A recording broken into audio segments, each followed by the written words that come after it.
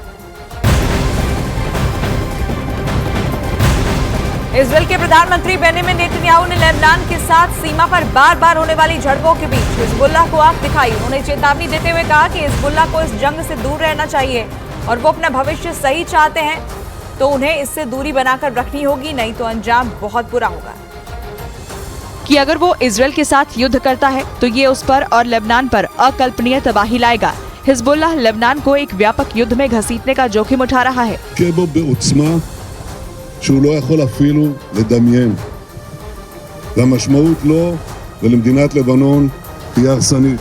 उधर हिजबुल्लाह ने कहा है कि इजरायल और हमास के युद्ध में उसकी अहम भूमिका है और अगर इजरायल गाजा पट्टी पर जमीनी हमले शुरू करता है तो उसे इसकी भारी कीमत चुकानी होगी।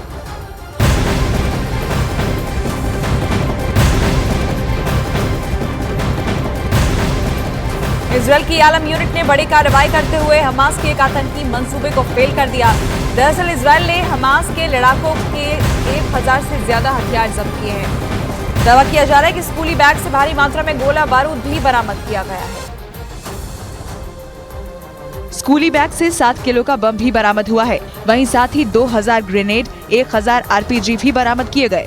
बता दें कि केसुफम इलाके में यलम इकाई की गतिविधियों वाले हिस्से से इस बैग को बरामद किया गया था।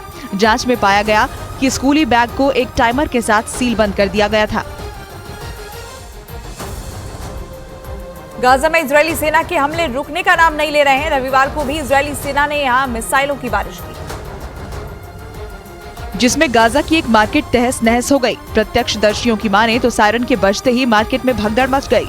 जान बचाने के लिए लोग इधर उधर भागने लगे। इतने में ही एक मिसाइल ने शरणार्थी कैंप को निशाना बना दिया और देखते ही देखते कैंप मलबे में तब्दील हो गया।